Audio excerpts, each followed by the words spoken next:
orang yang meminta. Tak lama datang utusan daripada Rasulullah memanggil kepada Sayyidina Abu Bakar. Rasulullah memanggil kepada engkau wahai Abu Bakar. Sementara ia berada di dalam rumah, tak ada kain yang cukup untuk dipakainya keluar berjumpa dengan Rasulullah. Tetapi panggilan Rasulullah wajib untuk direspon, wajib untuk disambut. Sayyidina Abu Bakar mengambil itu goni yang selalu dijadikan tempat untuk menyimpan gandum, itu bag yang digunakan untuk menyimpan gandum, dipotong-potong dan ditutup tubuh badannya dengan menggunakan kain itu, goni itu. Datang jumpa dengan Rasulullah sallallahu alaihi wasallam, duduk di hadapan Rasulullah. Dengan cara duduknya itu adalah amat tidak selesa, karena khawatir bila mana dia duduk terlalu selesa akan nampak auratnya. Maka dia berjaga-jaga ketika duduk di hadapan Rasulullah, sebab kain yang dipakainya itu adalah tidak sesuai untuk dijadikan pakaian yang biasa dipakai.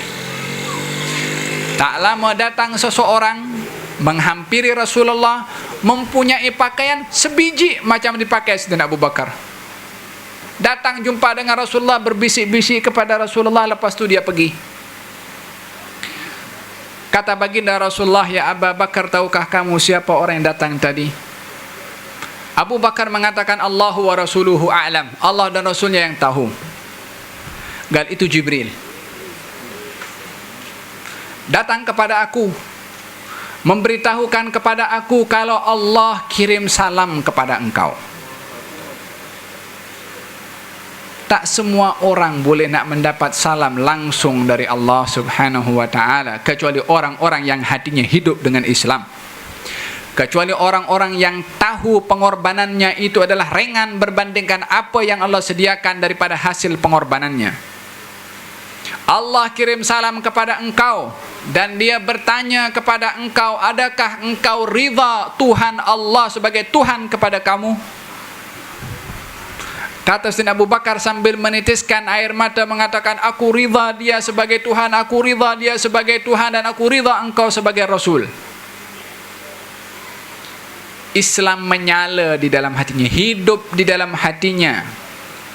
Fala nuhyiyannahu hayatan thayyibah, aku akan berikan kepadanya kehidupan yang baik di dunia dan juga di akhirat. Kalaupun di dunia sudah seperti itu perasaan seseorang yang Islam menyala di dalam hatinya dengan mengorbankan apa saja yang mereka miliki demi tuntutan Islam yang telah diberikan oleh Allah, yang kita pun sudah berakad kepada Allah dalam azal lagi, sudah terjadi transaksi jual beli antara kita dengan Allah. Inna Allah ashtara minal mu'minina anfusahum wa amwalahum bi anna lahumul jannah. Allah telah membeli daripada kaum mukminin jiwa mereka dan harta mereka dengan syurga. Yang mengorbankan hartanya diganti oleh Allah harta di syurga, tapi berbeza dengan harta dunia. Yang mengorbankan nyawanya di jalan Allah ketika di dunia akan digantikan dengan kehidupan yang baik nanti di akhirat, di syurga.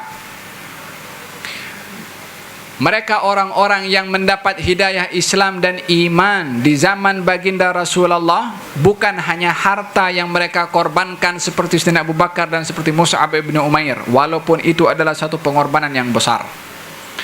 Bahkan nyawa mereka sendiri dikorbankan demi Rasulullah, demi al-Islam yang dibawa oleh baginda Rasulullah. Dan di dalam mengorbankan nyawa ini adalah bukan hanya terhad kepada kaum lelaki sahaja yang sentiasa membela berperang bersama dengan baginda Rasulullah, termasuk golongan wanita dan kanak-kanak. Seorang wanita daripada golongan Ansar bernama Nasibah Ibn Ka'ab Al-Maziniyah, salah seorang sahabat yang beriman kepada baginda Rasulullah daripada golongan Ansar, perempuan, hadir dalam peperangan Uhud saat dalam keadaan kaum muslimin kocar-kacir pada waktu itu dan kekalahan dialami oleh kaum muslimin, baginda Rasulullah sendiri yang sedang dikejar-kejar oleh orang-orang kafir Quraisy untuk dibunuh dan dihujani dengan hujanan panah, dan dicari oleh setiap orang-orang kafir Quraisy untuk membunuh kepada baginda Rasulullah sallallahu alaihi wasallam. Ada 14 orang yang mengelilingi menjadi benteng perisai manusia mengelilingi baginda Rasulullah sallallahu alaihi wasallam. Ali bin Abi Thalib, Abu Dujana, Talha, dan salah seorang daripada mereka adalah bernama Nasibah. Nasibah ibn Ka'ab yang ketika dalam keadaan muslimin kocar-kacir itu, dia mengambil pedang menghalang kepada kaum musyrikin yang sedang ingin menghampiri kepada baginda Rasulullah, membunuh, dihalang dengan pedang Nasibah. Walaupun seorang wanita berjumpa dengan seorang bernama Ibnu Gam'ah, bertanya kepada perempuan itu, yakni Nasibah, mana itu Muhammad? Hari ini kalau dia selamat, aku tak selamat. Mesti salah satu. Nasibah mengatakan, engkau tak akan jumpa dengan dia. Hadapi aku terlebih dahulu. Ditusuk lehernya oleh seorang bernama Ibnu Gam'ah yang melukai kepada leher Nasibah, sehingga Nasibah yang sedang menggunakan pedang menghalang pukulan daripada Ibnu Gam'ah terjatuh juga pada waktu itu. Kata Nasibah, aku tak boleh bangkit kerana terlalu dalam luka yang mengenai leher aku, tetapi tidak meninggal dalam peperangan itu. Dia pun masih bangkit lagi, berusaha untuk menghalang hujanan panah daripada orang-orang yang menghujani panah kepada baginda Rasulullah. Kata baginda Rasulullah, maltafattu yaminan wala shimalan illa wa ra'aituha amami. Aku tidak menoleh ke kanan dan ke kiri kecuali aku mendapati dia ke kanan dan mendapati dia ke kiri. Kalau tengok kanan, tengok kepada dia. Tengok ke kiri, jumpa kepada dia. Sentiasa menjadi penghalang kepada apa saja bahaya yang menghampiri kepada baginda Rasulullah sallallahu alaihi wa ala alihi wa sahbihi wasallam. Seorang wanita mengorbankan nyawanya demi untuk menegakkan al-Islam. Dia mempunyai 2 orang anak bernama Habib dan juga Abdullah. Suaminya bernama Asim, salah seorang daripada 14 orang yang mengelilingi baginda Rasulullah dalam peperangan Uhud itu. Abu Dujana, lebih kurang ada 80 tusukan pedang dan tombak ataupun panah yang mengenai kepada tubuh badan Abu Dujana ketika menjadi perisai kepada baginda Rasulullah dalam peperangan Uhud itu. Nyawanya dikorbankan. Salah seorang anak daripada Nasibah ini bernama Habib, yang ketika hadir dalam peperangan melawan kepada Musailamatul Kadzab, dia diikat, ditangkap, termasuk daripada golongan tawanan yang ditawan oleh Musailamatul Kadzab. Musailamatul Kadzab tanya kepada Habib, anak kepada Nasibah tadi, tengok bagaimana kekuatan iman seorang anak yang dilahirkan daripada seorang wanita yang imannya itu menyala hidup di dalam hati dan jiwanya. Atashhad anni Rasulullah, kata Musailamatul Kadzab, adakah kamu bersaksi aku ini adalah Rasulullah? Habib itu mengatakan, la asma', aku tak dengar, aku tak tahu. Dipotong tangan kanannya. Atashhad anna Muhammadan Rasulullah, adakah kamu bersaksi, naik saksi kalau Muhammad itu adalah utusan Allah? Ya, dia adalah Rasulullah, Rasul Rabbul Alamin. Dipotong tangan kirinya. Ditanya balik, adakah kamu bersaksi aku Rasulullah? Dia kata, la asma', aku tak dengar. Dipotong kakinya. Satu demi satu anggota tubuh badannya dipotong oleh Musailamatul Kadzab, hanya dicabar untuk mengakui dia sebagai Rasulullah.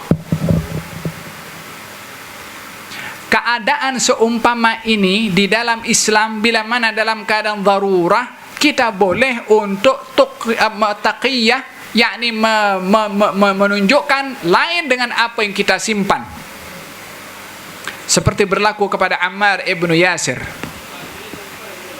Ketika ingin dibunuh, ayahnya dan ibunya dibunuh di hadapannya. Untuk menyebut Hubal, Ammar bin Yasir pun sebut Hubal, nama berhala sembahan orang-orang Quraisy. Ketika diberitahukan kepada baginda Rasulullah Ammar keluar daripada agama, baginda Rasulullah mengatakan tidak, illa man ukriha wa qalbuhu mutmainnun bil iman. Allah turunkan ayat Al-Quran untuk Ammar bin Yasir, yang dipaksa untuk mengatakan yang demikian itu dalam keadaan hatinya kuat dengan iman, yakni Ammar ibnu Yasir. Tidak dinilai kata-katanya itu sebagai keluar daripada agama.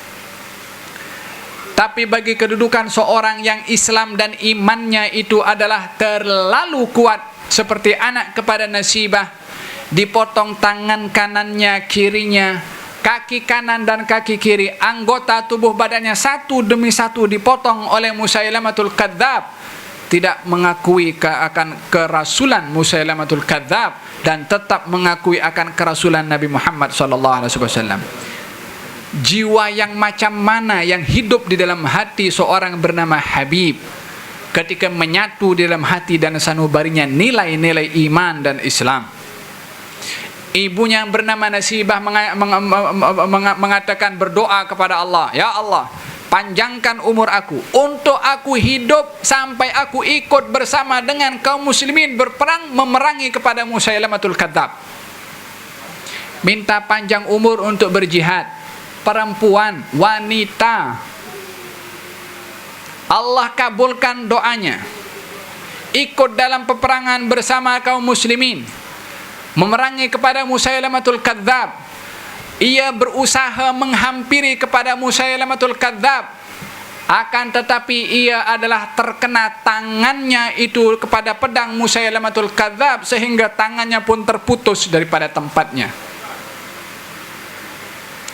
Akan tetapi anaknya yang bernama Abdullah tidak menunda untuk datang kepada Musailamatul Kadzab menghampiri, dan juga dengan Wahsy menghampiri kepada Musailamatul Kadzab, dan Musailamatul Kadzab dibunuh di tangan dua orang ini, Wahsy dan juga Abdullah ibn Asim ibn Thabit. Anak kepada Nasibah ibn Ka'ab datang kepada ibunya sementara pedangnya adalah basah dengan darah Musailamatul Kadzab. Nasibah kembali dengan satu tangan dan satu anaknya, mengorbankan satu anak dan satu tangannya. Ini nilai Islam bila mana menyala di dalam hati seseorang. Hidup nilai cahaya Islam, tahu apa yang dia korbankan, walaupun seorang wanita.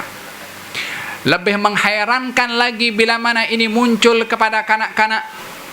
Alangkah perlunya di zaman sekarang ini kanak-kanak kita mengambil pengajaran daripada kanak-kanak yang hidup di zaman baginda Rasulullah sallallahu alaihi wasallam. Yang ada dalam fikirannya itu adalah tentang Rasulullah. Yang diceritakan di dalam rumahnya itu bukan Tom and Jerry, bukan Upin dan Ipin. Tak salah dengar itu cerita, imbangi dengan cerita-cerita pahlawan Islam. Kenalkan mereka kepada pejuang-pejuang Islam di zaman Rasulullah walaupun mereka kanak-kanak. Samurah ibn Jundub dan Rafi' ibn Khudaij, dua orang kanak-kanak yang umurnya 16 tahun, masih remaja lagi. Dalam peperangan yang mana peperangan itu dihadiri oleh kaum muslimin, baginda sedang meluruskan saf, didapati Rafi' ibn Khudaij dan Samurah ibn Jundub yang berdiri dalam saf, berdiri di atas jari-jari kakinya supaya nampak tinggi, tak nampak kecil macam kanak-kanak. Karena khawatir kalau nampak kecil akan diusir oleh baginda Rasul, tak diizinkan untuk ikut berperang. Mereka nak pergi mana? Bukan nak pergi shopping. Mereka nak berjihad, nyawa yang mereka korbankan. Ketika baginda Rasulullah nampak dua orang ini sedang berdiri dan nampak kanak kecil, dikembalikan oleh baginda Rasulullah. Nangis kedua-duanya ketika disuruh kembali. Nangis daripada apa? Bukan karena tak dibawa pergi cuti. Menangis karena dia adalah menyesal kenapa tidak diizinkan ikut berperang bersama dengan Rasulullah untuk menegakkan Islam. Islam bila mana menyala tak kira usia, di hati siapa pasti akan menyala walaupun kanak-kanak. Bergantung kepada apa kita didik anak-anak kita. Kata Samurah ibn Jundub Rafi' ibn Khudaish mengatakan kepada baginda Rasulullah, "Ya Rasulullah," kata Samurah ibn Jundub, "Ya Rasulullah, aku mempunyai keahlian di dalam memanah." Kata baginda Rasulullah, "Kalau kamu ada keahlian, kamu ikut." Rafi' ibn Khudaish tak diizinkan. "Ya Rasulullah, kenapa dia diizinkan, aku tak diizinkan?" Berbalah satu dengan yang lain, nak ikut untuk mendapatkan asyhadah, syahid, mati di jalan Allah Subhanahu wa taala. Kata Rafi' ibn Khudaish, "Ya Rasulullah, kalau aku berguli dengan dia, aku boleh kalahkan dia, aku kuat." Kedua-duanya diizinkan oleh baginda Rasulullah sallallahu alaihi wasallam dalam peperangan itu. Apakah yang mendorong mereka masuk dalam peperangan walaupun umurnya itu masih kanak-kanak, masih remaja? Alangkah perlunya remaja di zaman kita sekarang tahu remaja di zaman Rasulullah macam mana mereka berjuang. Kemana fikiran remaja di zaman sekarang ini? Tengok apa itu, idol kah, apa remaja yang lompat sana, lompat sini. Tak, kita ajarkan kepada remaja yang hidup di zaman Rasulullah, yang melompat dengan pedangnya untuk menegakkan ajaran Allah. Melompat seperti itu silahkan. Perlu kepada kita mengembalikan sejarah yang telah ditanam oleh generasi sebelum kita untuk kita tanamkan kepada generasi setelah kita. Madrasah Hayatul Islam yang tidak diberi nama dengan nama Hayatul Islam kecuali ingin Islam itu hidup di sisi masing-masing daripada mereka yang menyumbang, mereka yang bekerja, mereka yang mengajar, mereka yang belajar, mereka yang membina, mereka yang menutup pintu, mereka yang menyalakan lampu. Semua bertujuan ingin menghidupkan Islam. Ini asas dinamakan madrasah dengan Hayatul Islam. Tentunya ingin menyala nilai-nilai Islam di hati dan sanubari mereka semua orang-orang terlibat di sini. Tidak ditubuhkan ataupun tidak dibina madrasah Hayatul Islam kecuali dengan akar yang kuat yang kembali kepada para salafus salih. Al-Imam Syafi'i yang dikenal dengan seorang yang memenuhi di zamannya dengan ilmu, yang baginda Rasulullah memberikan khabar bahwasanya akan ada keturunan daripada Quraisy yang akan memenuhi dunia ini dengan ilmunya. Yang dimaksudkan adalah Al-Imam Asy-Syafi'i yang menjadi pegangan madhab kepada kita. Alangkah ruginya dan jahilnya seseorang itu bila mana berani untuk memperlekehkan pegangan yang dipegang yang bersandarkan kepada madhab Imam Syafi'i, tanpa kita mengurangkan pandangan madhab yang lain dalam golongan ahli sunnah wal jamaah yang kesemuanya adalah berada dalam pegangan yang berasaskan kepada teras yang ditanam oleh baginda Rasulullah kepada para sahabat dan juga para tabi'in. Akan tetapi bila mana dengan kejahilan memperlekehkan tanaman yang ditanam oleh mereka, dengan mempersendakan ijtihadnya, tidak memberikan kedudukan mereka sebagai para ulama, maka dikatakan bahwasanya dalam hadis tidak akan berlaku hari kiamat melainkan manusia masyarakat yang hidup di akhir zaman akan memperlekehkan orang-orang yang hidup di awal sebelum mereka.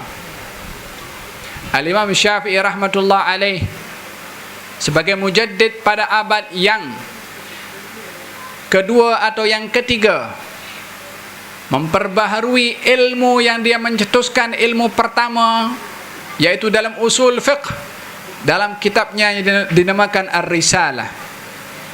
Beliau yang diberi kelebihan oleh Allah Subhanahu wa ta'ala dapat menghafal kepada buku dan tulisan hanya dengan tengok sahaja.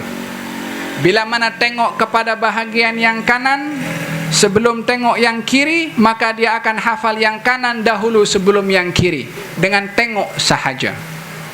Pada satu ketika dia adalah mengadu kepada Al-Imam Waqi', gurunya mengatakan, aku ini sekarang ini mulai lambat menghafal. Apa pasal? Al-Imam Waqi' mengatakan bahwasanya, wahai Syafi'i, ya Muhammad ya bin Idris, ilmu itu